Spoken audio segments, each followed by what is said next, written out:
Xcel Energy provides the energy that powers millions of homes and businesses across 8 western and midwestern states. Headquartered in Minneapolis, the company is an industry leader in responsibly reducing carbon emissions and producing and delivering clean energy solutions from a variety of renewable sources at competitive prices.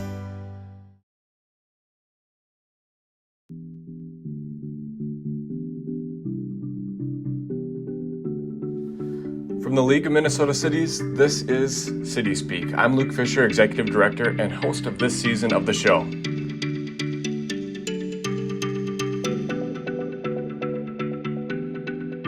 This season, we are having honest and open conversations with city leaders discussing the journey to leadership and the moments that help define big career leaps, either new roles, new projects, or big moments. I'm joined today by one of the good people, Evan Vogel. He's the city administrator in Cambridge, and he's also on the league board of directors. Evan, thanks for being here. Thanks for having me, Luke. So you've been the city administrator in Cambridge for how long now? I've been the administrator for over 2.5 years, and I've been with the city for just over 3. Okay, so about 3 years in local government, and before you must have been doing something. What were you up to before you were a local government nerd? Sure. I spent the 6.5, 7 years before I started in Cambridge with the Attorney General's office. Okay. And I was in the Consumer Services Department. Okay, so if you worked for the Attorney General's office, you must have been an attorney. You heard it here first. No, I am not an attorney. I was in the Consumer Services Division, and I worked on consumer mediation, specifically finance mediation. So helping people with their mortgages and helping people experiencing financial crises like bank levies and wage garnishments, that kind of thing. What attracted you to the Attorney General's office when you were beginning your career?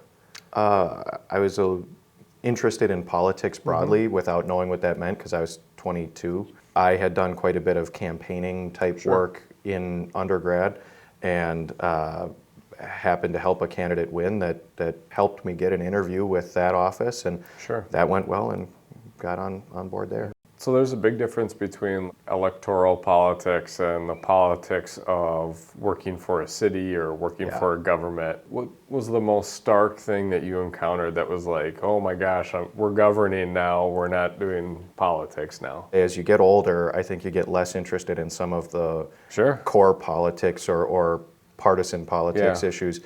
Maybe that's just more when you're interested in the policy, you're interested in good governance. It's less about the politics and more about the policy. And so that's the difference. Is I happen to have a really stable, really well thought out, well-reasoned council, and they do a great job of taking their kind of personal political leanings or preferences, and most of the time they kind of set that aside and listen to and have conversations leading to what they believe is the best policy outcome. It's more, how can we do the best for the people that we're here to serve? So. Yeah, I think that's an interesting observation about cities just generally. I mean, I can't think of another group of people that are for Cambridge other than your city council, right? And are there any similarities at all between the work you are doing with the Attorney General's office and the work that you do as a city administrator? One of the things that I really learned, there's a couple skills. One, when I did finance mediation, what that means is looking over insurance contracts in depth into the fine print of mortgages, bank notes, and then law to make sure that proper process was followed. Because if proper process isn't followed, a lot of the time we could get these organizations to work with people to return their money, to help them through a mortgage modification, to stay in their home. And so you learn to handle a lot at once and be able to get in depth in a lot. So I had 220 files that I was responsible. Each file was a person, obviously, or a family. You know, that's a lot to balance. And you learn a lot of multitasking, which is something that's really important in this profession. Because obviously here I go from a union negotiation to a phone call with a council member about a comment they got from a member of the public to a personnel matter. So it's good to be able to juggle like that. And I think I learned a lot of really critical reading and writing skills and kind of advocacy and negotiation skills through that job. So you've had a personal passion for politics and policy in your professional experiences with the Attorney General's office. you developed a lot of skills and capabilities and perspective on how to balance a lot. Why a city though? Why local government? I like local government. Like a lot of people in this profession, I think I've lost a certain measure of patience for the partisanship component. And I think disagreement's great. I believe in the kind of cliche saying that the strongest steels are made out of the hottest fires. I think it's okay to have healthy disagreement. Yeah. But I think it should be healthy and respectful, and everybody's end goal should be to get the best outcome. It shouldn't be to score a point. Yeah. And if you're tallying who's winning and who's losing, I think that we're losing sight of what the mission is supposed to be. So where have you found your passion working for a city then? What makes you get up in the morning, and what makes this an exciting and fun job for you to have? I like the strategy. So I live and work in a community of about 10,500 people. Believe it or not, you can't fund all the projects in the world in a community of that size, but that doesn't mean that you can't accomplish big things. And so I really like trying to explore the community building aspects and find ways to accomplish community projects without overburdening the residents with tax. It's not always possible, but there are ways that it can be done, and I think exploring that is really fun. I think in local government, particularly in smaller areas, a lot of the time, people in the city, people in the county can be a little self-deprecating. Sure. And so making them know that they're appreciated and respected and that what they do contributes to the overall effort of serving the public, making sure they know they're appreciated and seen. And I think that's important because they do a really big role. We were thinking about a lot of the community events we have, a customer appreciation event that draws about 5,000 attendants, Snowflake Parade where we have probably 2,000 people lined up along the parade route. In a community of our size, these events would not happen without the city's involvement on street closures and assistance with some of the groups that are involved. Most of the time, I don't think that the city folks, that the public works folks that help with that, the police folks that help with that, get some of the credit that they deserve. I like making sure people know that the work they do is seen. I think that that's a really interesting idea, your role as an administrator, or probably even as a mayor or council member, to make sure that you're celebrating the successes and the things that your people are doing well. Yeah. Have you been able to co-opt the council on that mission of pointing out the good things and helping to name some of those in the community, and what has that been like? I think that my council loves to hear about the good work that the staff does. My building official found a grant through the state to have an environmental analysis done on this property that we knew could be contaminated. Somehow got the state to pay for it. Now we can consider whether we want to try and stake a claim through tax forfeiture to acquire this, and that's because of her initiative. We got unsolicited feedback where we had an officer stop somebody, they had an incident, and even though I think the person walked away with a ticket, we still ended up with a phone call saying how professional and respectful they felt that officer was. Wow. That's a reflection on my staff, and that's something that council really loves to hear about.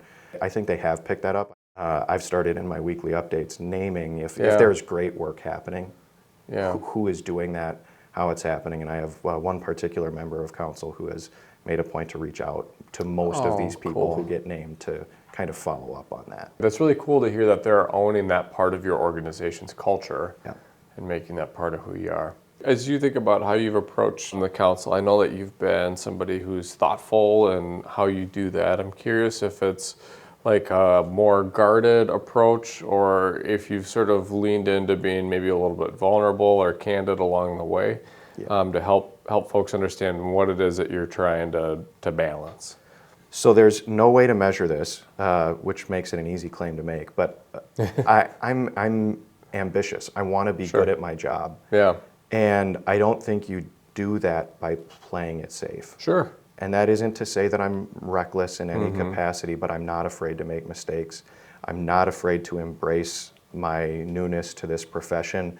And in fact, there is a lot of areas and ways that I use that to my benefit. Sure. I don't feel any need to do things now the way they have been done before I came in place, just because that's the way that it was. It doesn't matter if it's an ordinance, it doesn't matter if it's a policy, it doesn't mean you need to change everything, but just to say no because of the way it is that's a bad reason. And that has led to, I think, some great initiatives internally and externally, but that detail like class and comp study implementation to make sure that we aren't losing our employees to other organizations, personnel policy changes that provide increased flexibilities or benefits. And each step of the way, council has been very supportive. They want our staff to know that they're appreciated. That's the tone they want to set. And I think they like the majority of the direction that I've brought and the ideas that I've brought to them for that. So Evan, it sounds like you're off to a great start in your career in local government. Like you've got your feet firmly under you as city administrator in Cambridge. And I know that I'm going to leave our conversation today with a few takeaways, a few things that I'm going to keep in mind in my own leadership. The first is that the great part about working for cities is you get to be for the places you live and work. And that's a really unique thing that makes this profession or makes a career in local government different. Even if your city is small, you can do big things. I think I've heard you talk about that in more places than just this podcast, but to dream big and to recognize the potential that your organization has. And that it's important to celebrate the good things that you're doing as an organization if you're going to be successful, if you're going to build a strong culture. And those are important things that I think you really brought to light and brought to the forefront. And I wanted to say thank you for doing that today. Absolutely. Thanks for having me. I'm glad to be able to participate.